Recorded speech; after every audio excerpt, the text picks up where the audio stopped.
عامر خان سے میری ملاقات ہوئی، میں نے اس کو کوئی دین کی بات نہیں کی، صرف محبت تھی۔ اب تک اس کے میسج آتے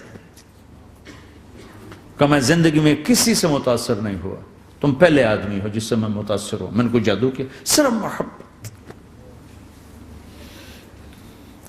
لوگوں کو محبت دو، قریب ہوں۔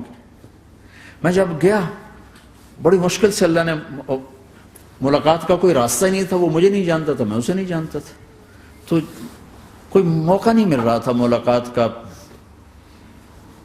تو اللہ نے شاہد آفریدی کو بھیج دیا۔ شاہد آفریدی اس کی دوستی تھی، ہمارا جو کرکٹر ہے۔ میں نے اس سے فون پر کہا یار میری ملاقات تو کرا۔ اس نے ملاقات کروائی، تو اس نے مجھے کہا آدھا گھنٹہ ہے، آدھا گھنٹہ۔ جب میں پہنچا میکسیمم پونا گھنٹہ، میں نے کہا ٹھیک۔ میں گیا تو وہ سہما ہوا چہرہ کہ بھئی مولانا آ گیا، پتہ نہیں کیا کہیں گے، بھئی یہ تو کیا کر رہا ہے، تو حرام کر رہا ہے، ناچ رہا ہے، گا رہا ہے، توبہ کر، ابھی تیرے لیے دوزخ کا فیصلہ ہو جائے، پتہ نہیں کیا ہوگا۔ وہ ڈرا ہوا سہما ہوا تھا۔ تو میرا ایک دور کالج لائف تھا، میرے اللہ نے مجھے ہدایت دی، اور میں 3 دن کے لیے میں اس دوست کو، اس کی نسلوں کو دعائیں دیتا ہوں جو مجھے زبردستی پکڑ کے لے گیا۔ نہ میرا تبلیغ سے کوئی تعلق، نہ واسطہ، نہ میں کوئی ان سے متاثر۔ ایک لڑکا تھا، بنگالی تھا، گشت کرتا تھا، لیکن میں اس سے ذرا متاثر نہیں ہوا۔ میرا دوست متاثر ہو گیا تھا، تو میں تو ان کے قریب سے نہیں گزرتا تھا۔ تو وہ اور میں اسکول میں اکٹھے آ رہے تھے، کالج میں اکٹھے آ رہے تھے، تو وہ متاثر ہوا، وہ 3 دن کے لیے جا رہا تھا، تو مجھے بتائے بغیر میرا ہاتھ پکڑ کے لے گیا، مجھے کام ہے چلو میرے ساتھ۔ اور میں اس کو انکار نہیں کر سکتا تھا، یہ میرا اس کا تعلق تھا۔ اب بھی اسی طرح بھائیوں جیسا تعلق، میں اس کا احسان ماں، مجھے زبردستی لے گیا۔ ہمارے پنجابی کی مثال ہے، کبے نو لت لگی اس سیدھا ہو گیا۔ وہ جو ہوتا ہے ہنچ بیک ہوتا ہے نا، اس کو کسی نے لات ماری تو سیدھا ہو گیا۔ مہربانی بھائی تیری لات سے میں سیدھا ہو گیا، تو مجھے تو وہ کبے والی لت پہ گئی۔ تو اللہ نے مجھے اس طرف لگا دیا۔ اور جب میری کالج لائف، میں نے کالج کا بہترین سنگر تھا، اسکول کا بہترین، یہ جنید جمشید کیا ہے جو اس زمانے میں یہ سارا کو ٹھا میں نے سارا کیا ہے۔ تو اب وہ بیچارہ ایسے بیٹھا ہوا، تو میں نے اس سے بیٹھتے فلموں کی باتیں شروع کر دی۔ اور تھوڑی دیر بعد کہ میں نے محسوس کیا کہ فرام 60 to 72 جو فلم انڈسٹری کو جتنا میں جانتا تھا اتنا وہ نہیں جانتا تھا۔ تو اس کے اوپر میرے علم کا روپ پڑ گیا، اس کی لائن کا علم تھا نا۔ تو حیران پریشان، یہ واز تو ہو نہیں رہا، تو کبھی دلیپ کمار کی باتیں شروع ہو گئیں، کبھی راج کپور کی شروع ہو گئی، کبھی محبوب صاحب شروع ہو گئے، کبھی مدن موہن شروع ہو گئے۔ وہ آدھا گھنٹہ تو یوں ہی گزر گیا۔ تو آدھے گھنٹے کے بعد میں نے کہا جی ہمارا تو ٹائم اوور کا نہیں، اٹھیں چلے ادھر چل کے بیٹھتے ہیں۔ وہ کھانے کی ٹیبل پر تھے تو وہاں جا کے بیٹھ گئے، پھر وہیں باتیں شروع ہو گئی۔ جب اس کا سارا خوف دور ہو گیا اور ریلیکس ہو گیا، اس میں پونے گھنٹے سے 50 منٹ گزر گئے تھے، تو پھر میں نے کہا عامر بھائی آپ حج پہ آئے ہیں، اگر آپ اجازت دیں تو آپ کو اپنے نبی کا حج سناؤں؟ کہنے لگے ہاں جی ضرور سنائی۔ پھر میں 1.25 گھنٹہ بولتا رہا، اور وہ ایسے کر کے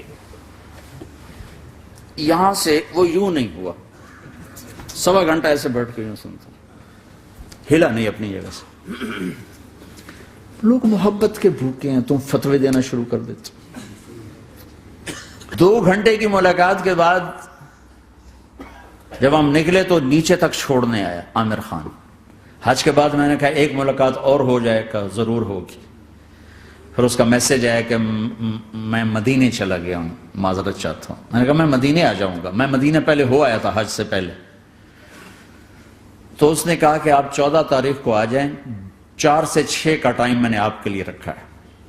تو میں، جنید اور ایک اور ساتھی ہم دوبارہ وہاں چلے گئے 4 بجے، 4:15 ہم اس کے ساتھ ہماری سٹنگ شروع ہوئی، 4:15 سے 10:15 تک 6 گھنٹے مسلسل، اور اس کے ماتھے پہ ذرا نشان نہیں آیا کہ میں بور ہو رہا ہوں۔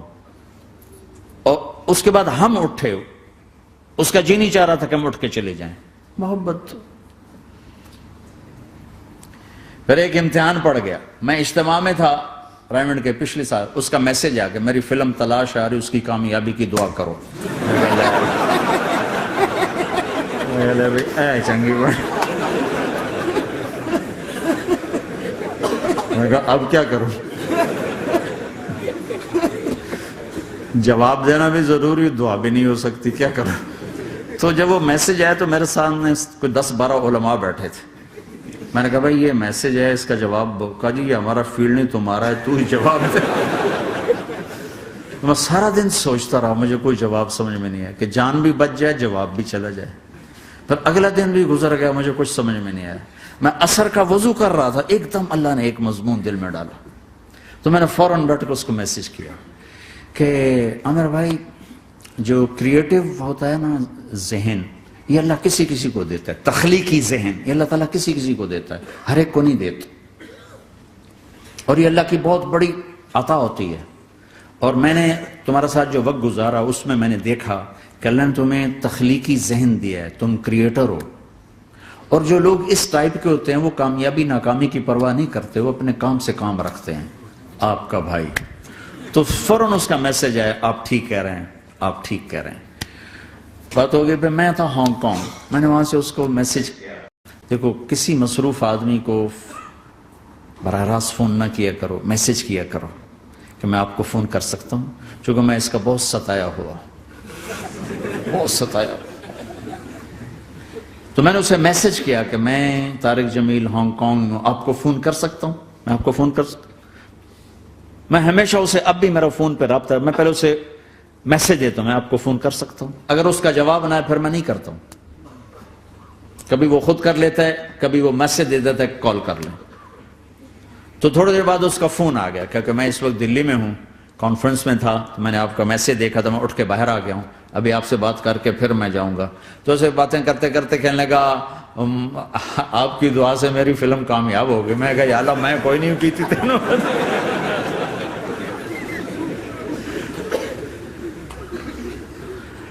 بھائیو محبتیں بانٹو، نفرتیں تو پہلے ہی بہت پھیل چکی۔